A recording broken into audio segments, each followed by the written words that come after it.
2002 में 10.5% था, जो कि अभी गिर के सिर्फ 6% में रह गया है। इंडिया में हम तीन चीज़ें ही जानते हैं एज इन्वेस्टमेंट, एक गोल्ड, एक रियल इस्टेट और दूसरा एफडी। अगर हम यहाँ पे देखें, एफडी ज़्यादा पैसा बनाता है या स्टॉक मार्केट? पहले हम जाके देखते हैं कि एफडी क्या है। इस आर्टिकल के हिसाब से in FD you put a lump sum in your bank for a fix tenure at an agreed rate of interest, at the end of the tenure receive the amount you have invested plus compound interest. तो मैं simple भाषा में बताऊं तो आपके पास 10 लाख रुपए है और आप एसबीआई में जाते हैं या किसी भी दूसरे बैंक में जाते हैं और आप बोलते हैं कि बैंकर को कि 10 लाख रुपए एफडी करा दीजिए, तो वो बैंकर लेके वो 10 लाख रुपए आपका एफडी करा देगा, जो कि 3 साल के लिए भी हो सकता है, 5 साल के लिए भी हो सकता है, डिपेंडिंग ऑन द टेन्योर आप जो चूज़ करें। उसके बाद रेट ऑफ इंटरेस्ट क्या होता है यहाँ पे? रेट ऑफ इंटरेस्ट मतलब कितना परसेंट वो 1 साल में देगा आपको इन रिटर्न, जो कि वेरी करता है 5% से लेके 7% तक, कुछ भी हो सकता है डिपेंडिंग ऑन वो बैंक का रेट क्या चल रहा है। तो अगर हम रिस्क की बात करें तो ये है एक लो रिस्क लो रिटर्न। अगर हम यहाँ पे 10 लाख रुपए इन्वेस्ट भी कर रहे हैं तो हमें यहाँ पे टेंशन नहीं रहेगा कि हमारा पैसा बढ़ रहा है घट रहा है, कि हमारा पैसा खराब हो जाएगा। यहाँ पे हमको 5 साल के बाद हमारा जितना भी फिक्स्ड अमाउंट है वो हमको फिक्स्ड अमाउंट मिल जाएगा। लेकिन हम यहाँ पे शेयर मार्केट देखें, स्टॉक मार्केट देखें, तो यहाँ पे हम कंपेयर कर रहे हैं निफ्टी के साथ। अगर हम निफ्टी 50 के साथ कंपेयर करें तो निफ्टी 50 क्या है, बहुत लोगों को पता होगा, बहुत लोगों को नहीं भी पता है, लेकिन निफ्टी 50 एक बेंचमार्क इंडेक्स है। निफ्टी 50 में ये इंडेक्स है जिसमें टॉप 50 कंपनीज इंडिया की यहाँ पे लिस्टेड है। अगर टॉप 50 कंपनीज से ये मतलब है कि इंडियन इकोनॉमी कैसे ग्रो कर रही है हमको ये पता चल जाता है, क्योंकि ये top 50 companies all across India present है। अगर हम देखें तो निफ्टी 50 एक high risk high reward investment है, क्योंकि निफ्टी 50 का रिटर्न हमेशा स्टेबल नहीं रहता। किसी साल 12%, किसी साल 15%, किसी साल -2% भी जा सकता है।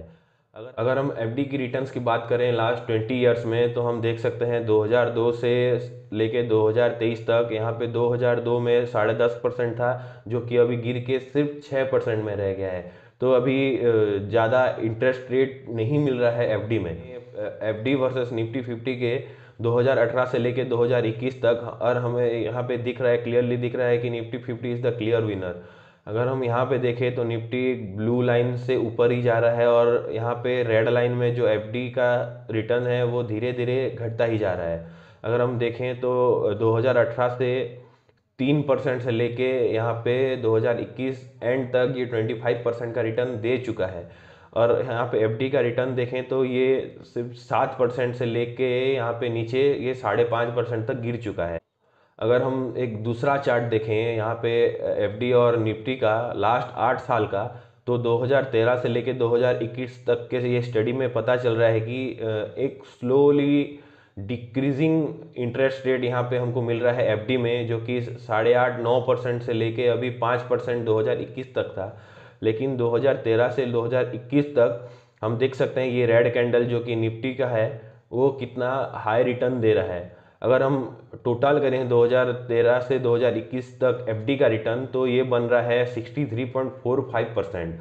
अगर हम सेम चीज़ 2013 से 21 तक निफ्टी का देखें तो ये 121% का रिटर्न बन रहा है, जो कि डबल है एफडी से।